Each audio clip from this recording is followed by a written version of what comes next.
Good morning, everybody, and welcome to another edition of our podcast series. Today, I am thrilled to have Leticia Latino here with us, speaking about 5G and smart cities and sort of how she's gotten into the industry. So, welcome. Tell us a little bit about yourself. Hello, Carrie. Thank you so much for having me. And I'm a big fan of your podcast. The work you do, it's amazing. So thanks again for having me. Oh, thank you. Great. Well, I am the CEO of Neptuno USA. We are a family-owned company. I always say I'm very proud that my father founded it in 1972. And we've been building telecommunication towers ever since. We have deployed over 10,000 telecom sites. I always joke around that I always say I will never go into the family business. And sure enough, after several years in working for Merrill Lynch and telecommunications company Nortel Networks, I decided to join the cause and push my father's legacy. So that's how I got into it. Very good. Very good. So I think this is really an appropriate topic because we hear a lot about edge compute, and certainly smart cities are a big play there. And one of the bigger users, I think, probably are the bigger use cases for edge compute and being able to bring all of those services closer to the end user. So tell us a little bit about your technology and how it enables that and sort of how it all fits into the picture. And by the way, I will tell everybody, if you haven't seen their technology, it's really cool. And there'll be a link in the podcast description because it's, I think, very, very different. But anyway, tell us a little bit about the technology and sort of how you guys ended up in this industry. Yeah, well, I would say saying technology maybe put us in a different, much higher level. We, as a tower manufacturer, we are a key component of every network. We make sure that the antenna is where it needs to be, and as you know, for traditional wireless deployment, it's always been more about coverage and the macro cells and those big towers that we see on the highway. And as we move into 5G and the densification and the number of antennas, is going to grow exponential. So we're facing, and every city is facing really the problem of where are we going to put these antennas? And they need to be at the edge, as you said.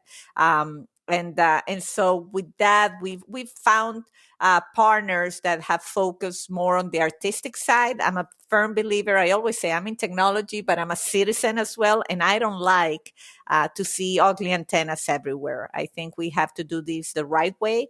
So every time that there's a new design that is aesthetically pleasing and that pushes more the art aspect of it, trying to hide the antennas, I'm all for it. So with Smart Tech Port, what we're trying to do is precisely that, just embrace that concept of technology wrapped in art and art in public places, like put something that's artistic, but at the same time is doing the technology function behind it and is enabling you to put the antennas where they need to go without really making our cities uglier. If that makes sense. Sure. And there's a principle in physical security it's called the broken window concept. But if something looks tacky or it's in the vicinity of something that looks tacky, it's more apt to be vandalized. And I think making these antennas look more like works of art kind of discourages some of that horrible behavior. Absolutely. And it's definitely it's a great point. It's one of our concerns, because these are, the point how this works as a tower, right? These are like condos. And then you want to bring as many tenants as possible so that you have one location and you maximize the use of that location so that we minimize having repetitive towers with antennas. And so with these two, it's like we're trying to shoot for three carriers, wireless carriers on it that they can put their 5G antennas and you cannot see them. And then you can have sensor companies that can place sensors there and IoT applications, LED screens. So it's really a multi-purpose structure that provides a lot of citizen engagement services. Yeah, I think people sort of just assume that those services are out there and they don't realize that there's all these pieces and components that make that work together. And the more smart city technology that comes out, really, the more necessary these are going to be, and probably a lot more locations just from usable bandwidth standpoint and saturation and making sure that there's enough wireless services out there for citizens. So tell us about one of the coolest implementations you've done. Like what was an application your antennas got or your towers got used for that you sat back and said, wow, that's pretty different. Well, that's interesting you mentioned because we are trying to break into the market and break into the system. So we are trying to move from the paradigm where it sounds great to actual implementations. We have implemented through our partner some of these already in Asia and Europe, but basically, all the LED screens with interactive software, for example, for restaurant reservations that you are walking in town, this pre-COVID, and you can access an application within the structure where they tell you where there's availability to go eat, or you can charge the phone. We're putting phone charges into these structures, so you can sit and charge your phone and then move on. So I think those are some of the cool things that we are able to do with these kind of structures. Oh, nice, nice. And on top of that, obviously, when sensors come into play, some of the smart city work that we've done, it can really encompass everything: fire, number of human bodies that have passed by, number of cars that are passed by, all of those things that make a smart city decision better. And I think we're going to see more and more of these edge locations and smart city applications because to start, there's a lot of money savings to be had, right, for the cities and the municipalities as they move to smarter intelligence. But there's also, from a public safety perspective, there's a huge component there, just making sure that you've got the sensors that listen if there's gunshots or something else that requires emergency services or fire alarms and that kind of thing. All of that starts coming together, and the more of those systems you have and the more they talk to each other, the more intelligence you have from a city perspective. And even from an end user walking down the street, like, are the buses late? Are some of those interactive LED screens that you were talking about can really give some good information just to the average citizen. Absolutely. I think that's a great point, that you bring up in terms of public safety. The gunshot sensors is something like, thinking back to what happened in Las Vegas during that concert. If some of these structures have had sensors like that, maybe less people would have died, and the same with weather. And here in Miami, for example, we know that water management through IoT sensors is a big deal. So I think definitely that the cities have to think about this in a holistic way, because there's so many applications and so many things that can be done that they have to definitely have a master plan on how they want to roll out this kind of technology and applications. So, if somebody were to roll out one of these towers, obviously there's going to be fiber involved for backhaul, but how much power is required? And do you guys incorporate things like electric vehicle charging? What are the different applications that you could stack on one of these? Because I think people don't realize when they see a smart pole or a smart tower out there, how much stuff is really involved and incorporated in that single structure. Yeah, and that's a good point. That's stuff that we are still trying to figure out as we engage in more proof of concepts, because each deployment is different in terms of what the potential that it has. The good news is a lot of the new 5G equipment, it's powered through the fiber. It's pretty innovative, and so there's I mean, the technology is changing so much, even on the power requirement and where you get the power from, that each implementation is really has to be looked at as a one-off for now. Yeah. And how many, if you took a sort of a tier 2 or tier 3 city, like in some of the city deployments that you've done, how many towers does it take around a city for an average deployment?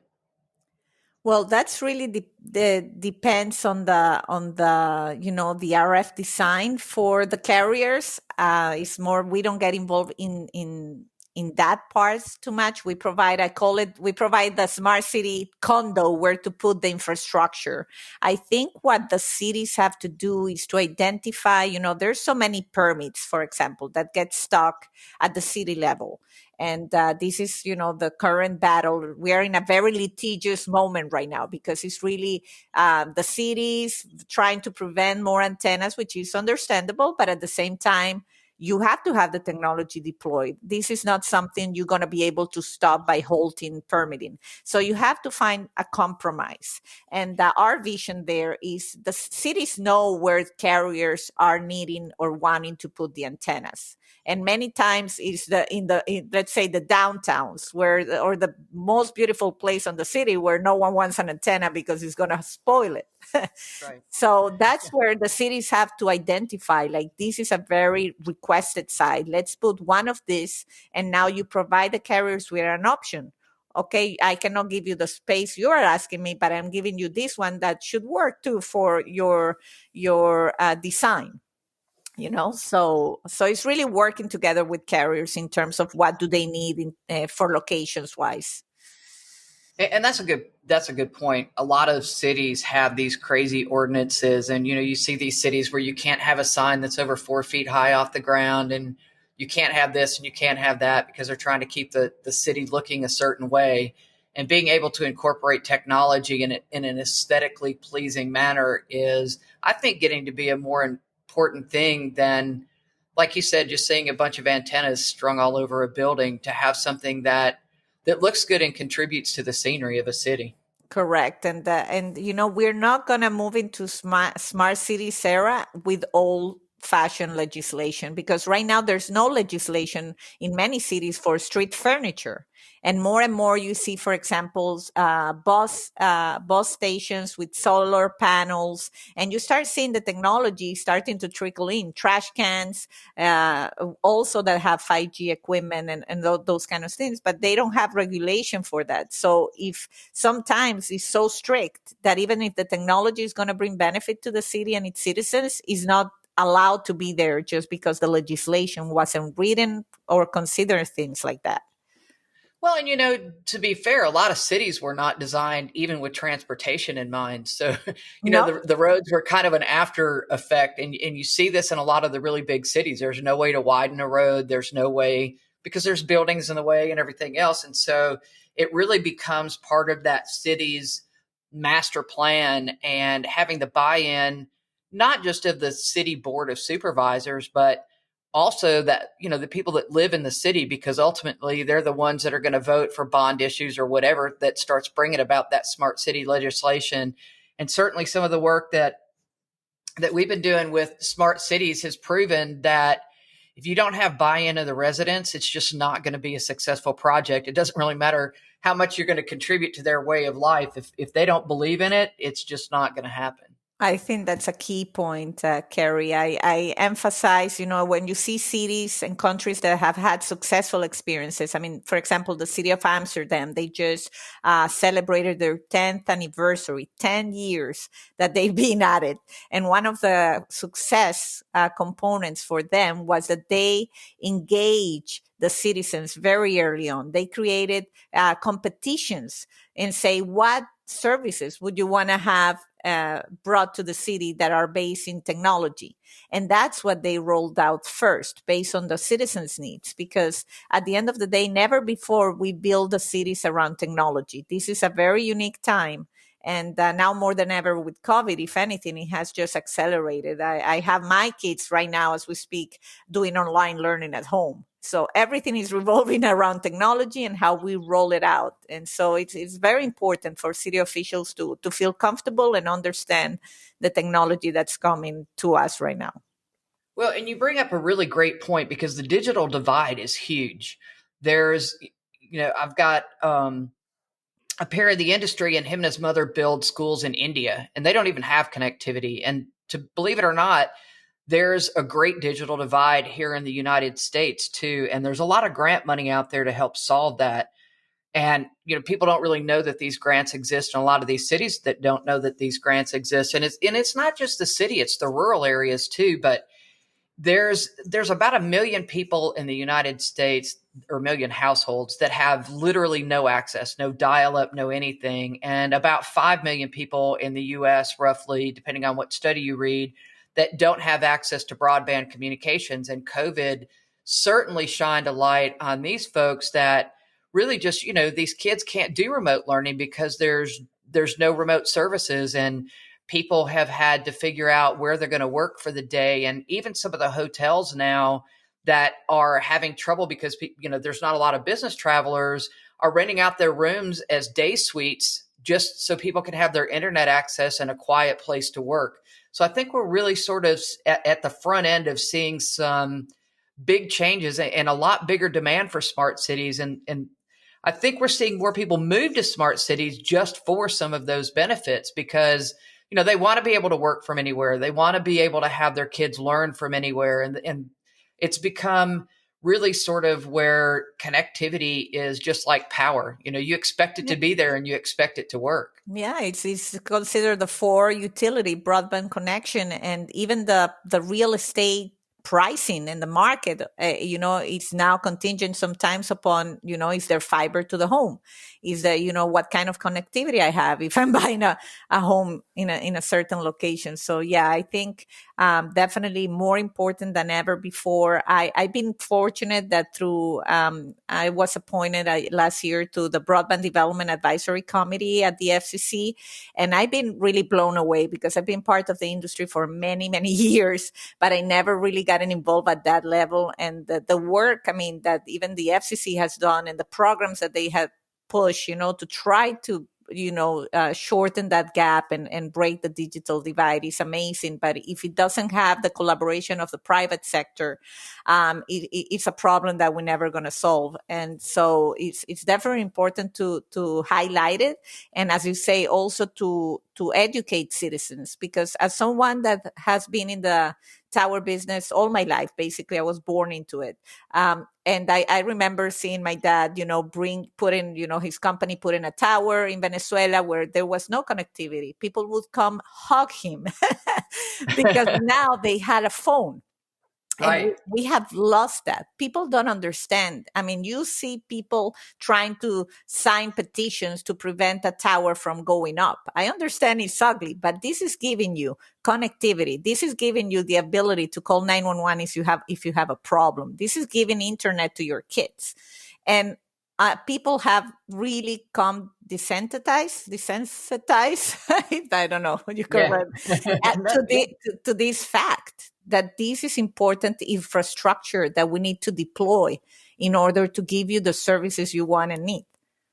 Well, and a lot of these young parents now, and certainly the younger generation, have always grown up with a device in their hand. So they just take for granted that it should be there.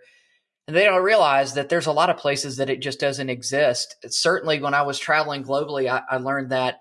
And I would say that there are a lot of countries, like you said, Amsterdam is a good one, that are way far ahead of the U.S. in what they're doing for their citizens from a smart city perspective. And once you start having the connectivity out there, I think the applications just come in droves, right? Because there's a way for them to communicate, and that communication is so necessary for any application. Absolutely. I totally agree with you. And definitely this is a moment. They have, the Netherlands, they have a smart city application, a web portal where they seek collaboration from other countries, from other industry thought leaders. And I think it's a great approach. It's let's learn from each other. Let's reuse what worked in some places, and let's just fast track us to getting this done.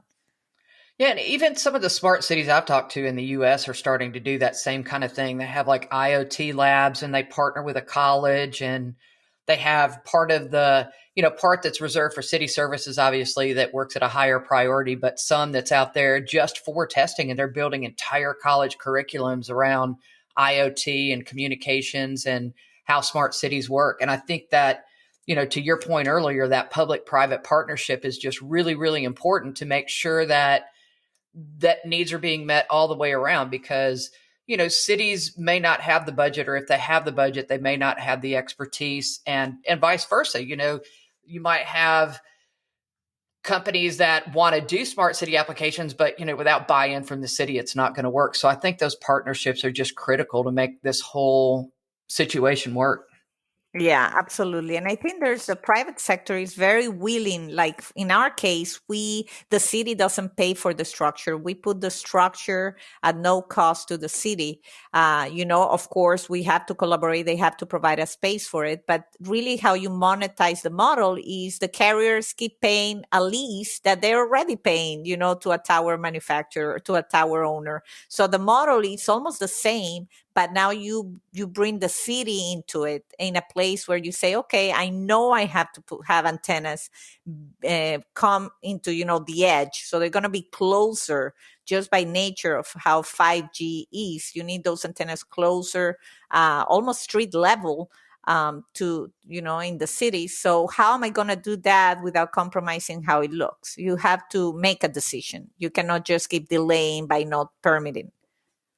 Yeah, and back to your earlier point too, that's where that master plan is so critically important. You have to sort of figure out, maybe draw a little bit of a line in the sand and say, okay, from here forward, we're going to move and do it this way. Like some of the smart cities I talked to said that they're only going to operate on open systems.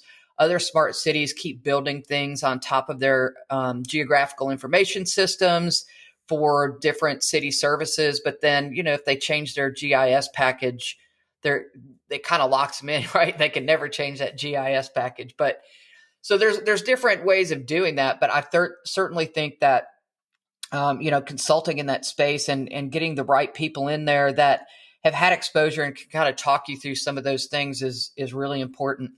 So let's shift gears a little bit and talk a little bit about some of the stuff you're doing at the FCC. I think, congratulations for being a woman and certainly being a diverse woman getting to where you were. But let's talk a little bit about kind of what that journey was like and how you got there and, what hurdles you've had in that role. In terms of the FCC work, or being Yeah. a woman in Yeah. the telecom industry? Both. Yeah. Well, I mean, I think they kind of go hand in hand, right? Yeah, well, yeah. I mean, the being a woman in the telecom industry, obviously, I've been in this industry officially, not through my father's business, but officially 24 years. So when I first started, I had the detriment of I was very young. I was a woman, and I'm Latin heritage, so I had a few things working against me. In terms of being taken seriously, I felt for the long time that I wasn't taken seriously as I'd like. But as they say, you work hard, you're consistent, and you start finding your voice. And I think this is a great time for us women in terms of being recognized. I definitely would love to see more women in our industry. Although I joke, it's a great industry when you are at a conference and you have to go to the bathroom. It's probably one of the few places where you see the men lining up, and you go and fly through it. Exactly. And you say, now you know what it feels like. Yeah. Yeah. Yeah, but it's a very technical field. But bit by bit, you see definitely that it has changed through the years. I think in terms of the FCC opportunity, I was lucky enough to be nominated to this committee, and I have to give it to Chairman Pai. He gave me the opportunity not only to include me as part of the committee, but he named me the chair of the workforce and skills, working group, which I'm very passionate about, because it's really about how you strengthen the telecom workforce. As you probably heard, there's about 20,000 worker shortage in our industry if we want to deploy 5G in the time frame that we want to deploy it. So it's a big problem, and this was pre-COVID. So now that there's so much unemployment and people looking for jobs, we have really a unique opportunity to provide, even the young people with career opportunities that are long lasting, because telecom is always going to be there. The technology might change, but if you upskill and pivot, you can have a career, a life career that is a well-paid career. And so that has been a fantastic opportunity. I don't know if that opportunity I got because they wanted to be more diverse and they wanted a woman, maybe. I don't know. But in any case, I'm there. I'm there to take any opportunity that is presented. And it's been a great Well, experience. I think the fact that you're there and yeah, I think the fact that you're there and that you can bring that diversity to the table is pretty brilliant on their part. So it doesn't really matter how you got there. I think the important part is that you're there. But we have that problem all over tech. It's not just in telecommunications. There's women are underrepresented, and I think even just the talent shortage is literally across the board. And that's why you're seeing a lot of these companies upskill and provide training programs, and certainly certification programs are a big one. But there's so many jobs in this industry where apprenticeships are a great way to get in, and you don't have massive amounts of college debt when you get out. And there's companies, if college is important, they'll pay for your college while you're working for them. So it's not like you have to make a choice. But just being able to do and look at some of the skills-based hiring, like Apple has really led the charge there, and some of these other companies where people are valuing people's time in, I have this hashtag, hire the person, not the paper. And I think we're really at that point where there's only 35% of the adult population that has a degree. So we can't all go after that same 35% of people, right? Or 34% for men. We have to really think outside the box. And these are good, skilled jobs that pay very well, that literally could be in any street corner in the US. And we just have to do a better job very young of getting kids and people aware that these are jobs, right? Kids have a phone in their hand. They just take for granted the dumb thing's going to work, right? They turn it on, it's going to swipe, or it's going to do whatever their game is, but they don't realize the millions of jobs behind that, from telecommunications all the way through to the cloud and even construction.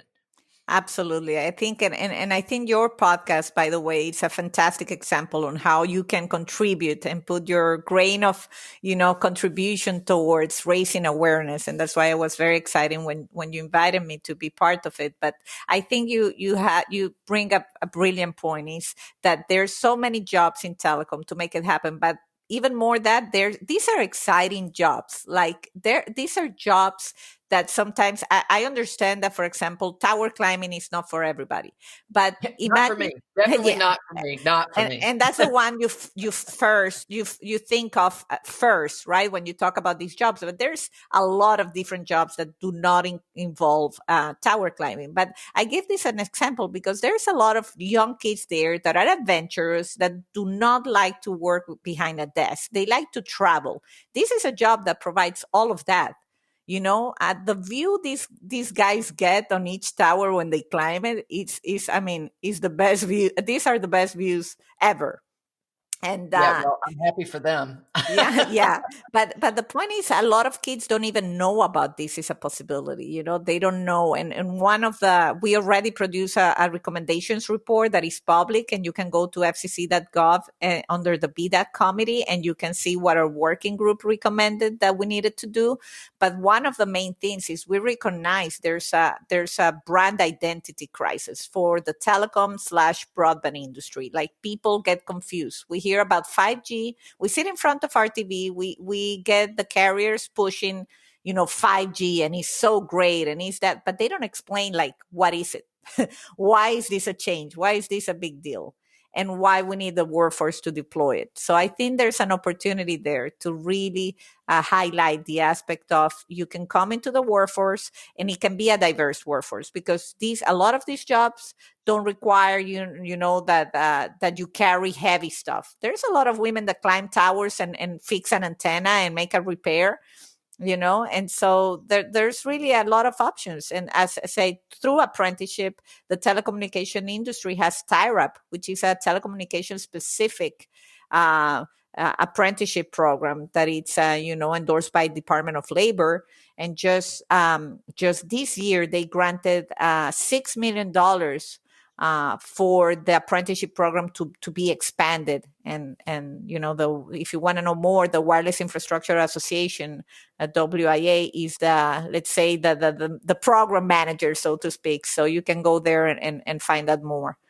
Yeah, and we'll certainly put a link to that underneath this podcast too, for people that are interested in that. And I think we're seeing more and more of these apprenticeship programs. I think that's another thing that's going to come out of COVID is that people, the whole in school, in college experience has really sort of been challenged. And of course, there's some people that are only going to learn that way because that's the way they learn. And I think we've certainly seen that with our young kids. They definitely learn better in school than they do remotely. Hmm. But uh, but to your point, where if you're living in a place where this technology or these learning programs aren't available in your local college, it doesn't mean you have to move away from home to do that. There's all kinds of telelearning opportunities here, and there's even free ones. There's MOOCs, which is massive open online classes. It's the same classes you would take in any college. You can take them for free. You don't get credit for them, obviously, since they're free, but at least it gets you exposed to that technology and it gets you some insight into what that industry is. And you can take one of those classes and decide if it's something you might like or not. I think there's a huge misnomer that to be involved in tech, you have to write code. And that's really part of what we're trying to do here is just highlight the millions of careers out there that have nothing to do with writing a line of code. Although Absolutely. that's And one then way, certainly. yeah, and one thing you mentioned, I mean, to me, the biggest thing would be that some of these programs within 12 weeks, you can be making $50,000 right off the bat with no college loan. And this is an industry that needs it. We have a technician shortage, a very important one. And so this is why more and more employers are also signing up to the apprenticeship programs, because if you're an employer out there, you can get reimbursed for part of the cost of the apprentice training, and that's huge because it's a great way to grow your workforce by minimizing the training investment you put into it. Well, and then you're going to get skilled labor too, right? You know that Yes, people are yes. going to be trained when they start, and that takes that training burden off of you. Normally, depending on what study you look at, they talk about how it's $100,000 every time somebody leaves your employment, and part of that cost is retraining somebody else. And if they come in with the basic skills that are certainly what you want, you can do. You know, that cuts out a ton of that on the job training that's needed. Absolutely. And it also standardized. For example, TIRAP, it has, if I'm not mistaken, it has 9 approved occupations already. So these are it's 9 occupations that have a set of curricula that everybody's going to be consistent on. And so that's what we want, right? We want to train our workforce with standardized training with the same skill levels so that the career paths and the job titles are really consistent, so that also the pay levels are consistent, et cetera. Because that's one of the problems we have. We don't have a standardized training, and people change jobs for even $1 difference more in hourly wage. And so that's one of the things that we as a working group also identified and provided recommendations for. Yeah, and that's a problem in tech altogether because when you start with a company after you've worked there for a couple of years, you're worth a lot more to another company than you are to your own company Yep, because yep. people do those standard little cost of living raises that don't really, after 5 years, you're actually making less than you started at those minimum little 3% raises. And certainly that's one big problem identified in tech as a whole with people that have tons of college debt. That extra dollar an hour means a big difference. And so normally in tech, well, at least right now in tech, they say that people work an average of 18 months before they flip careers and go to another company. And so if you think about that $100,000 cycle and realize that you're going to repeat that every 18 months for your employees, it really begs to say that you should take care of your employees, right? And keep them on payroll as much as you can because retraining people is expensive. But through these grant programs, if you can get some of that offloaded, that's just a great, great blessing. And there's so many people out of work right now that because of COVID, I think this is just an excellent opportunity to get one of those really great life skills. Agree, agree. And it calls for collaboration. So, again, one of the main recommendations is, that we provided is to form, there's so many trade associations and industry associations already that are doing something workforce related that, to form a coalition of these associations, and that they work together. Because even if someone listens to this podcast right now and you were to ask me, okay, where can you go to find more information about the telecom jobs that are available out there, there's no one central place. And that we identified that being one of the problems. We need a one place where anybody that's interested in what we're saying can go and find information and understand how they become part of the apprenticeship program, etc. So it's really a working together. We have many great programs. We have grants, as you said. We have the government is putting valuable resources into this. And, Congress just passed a bill that calls for an 80 billion, that's with a B, Yeah. investment in broadband infrastructure from now until 2029. So if we think we have a shortage now, wait a few years, because it's going to be even worse unless we do something right away and we tackle these opportunity and Oh, for problem at sure. the same time. Oh, for sure. Because we have the same problem in the data center industry, and the predictions are within 5 years, a third of the workforce is going to gray out and retire. Mm-hmm. Yep. And if there's nobody to replace those people, and certainly telecommunications is a part of the data center industry because the data center industry can't function without telecommunications. Absolutely. Yeah. Yep. So yeah, I think that central repository is a good idea. And I think something else too that we really lack kind of across all areas of tech is great and consistent job descriptions. I mean, obviously it's going to be different company to company, some of the stuff that you do, but having job descriptions where kids can look at that and say, oh, that's what this is, or maybe even just little snippet video interviews with a lineman or somebody pulling fiber, or, this is what I do. This is how I got here. And that's kind of what we're trying to do here. But I think we really miss that in a lot of areas in tech too. Just, it's one thing to say there's jobs out there. It's another thing for people to understand what the heck the job is. Yes, yes. I think that you hit it on the nail. On our industry, on telecom, I definitely want to give a shout out on that to Nate, the Communications Infrastructure Contractor Association, and that's something that we can share the link to, because they do a lot of that. They do a lot of the videos. They show the excitement of the industry, of the tower climb. They put out some really, really outstanding media material, and even the guys at the FCC has gone, had gotten involved. Commissioner Carr is known for climbing towers with the telecom crews and doing videos and just putting the message out there. And he even has him and Chairman Pai have a little competition going, who climbs the tallest tower. So I Well, think that's they can just have all fun, that they want.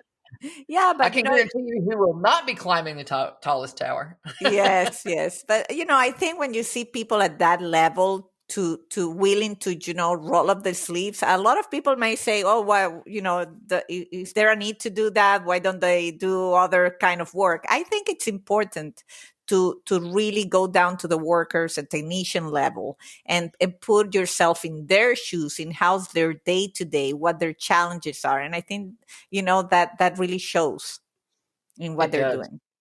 Yeah, it does. And I think that's a big part of it. These kids have to be exposed to all this other stuff for it even to be part of their career thought. We've had that on, that conversation on this podcast multiple times actually, about how kids decide at a very young age what they're going to do when they grow up, and it's because of what they're exposed to. And so if we don't increase that, we used to do career days in school and a lot of those kind of things when I was in school, and we don't do as much of that anymore. And so I think, kids, they sort of lose out, on some of those careers. People just don't get it. Yeah, And yeah, and they get uh, influence. They get influence. I mentor young girls, in schools and in telecom. And I recently went to a career day, and pre-COVID, of course. And I was surprised. Out of about 40 girls that I spoke one-on-one on, probably 30 some said they wanted to be a nurse. it Yeah. really hit me. It's like, it's not possible. It's not possible that 30 people have exactly the same answer and the same passion. And I realized this is because somehow they're being influenced into that kind of job, which is fine. It's a good job, but Well, it because they cannot be statistically. It's impossible that everybody wants to be the same thing.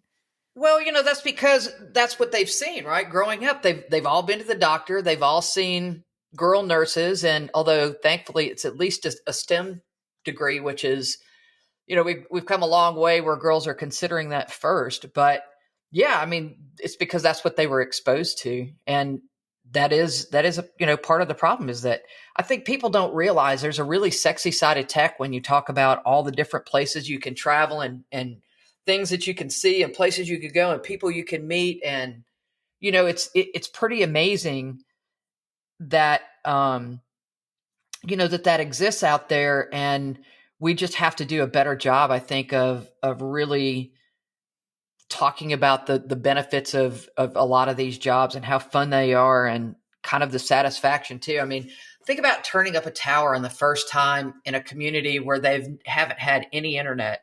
And I know that seems so impossible for listeners to think of because they're probably listening to this podcast over the internet, but it really exists. I mean, there are places still that have dial up, or maybe even not even dial up. And people have to drive to a city to have connectivity to be able to even use an internet or a smartphone.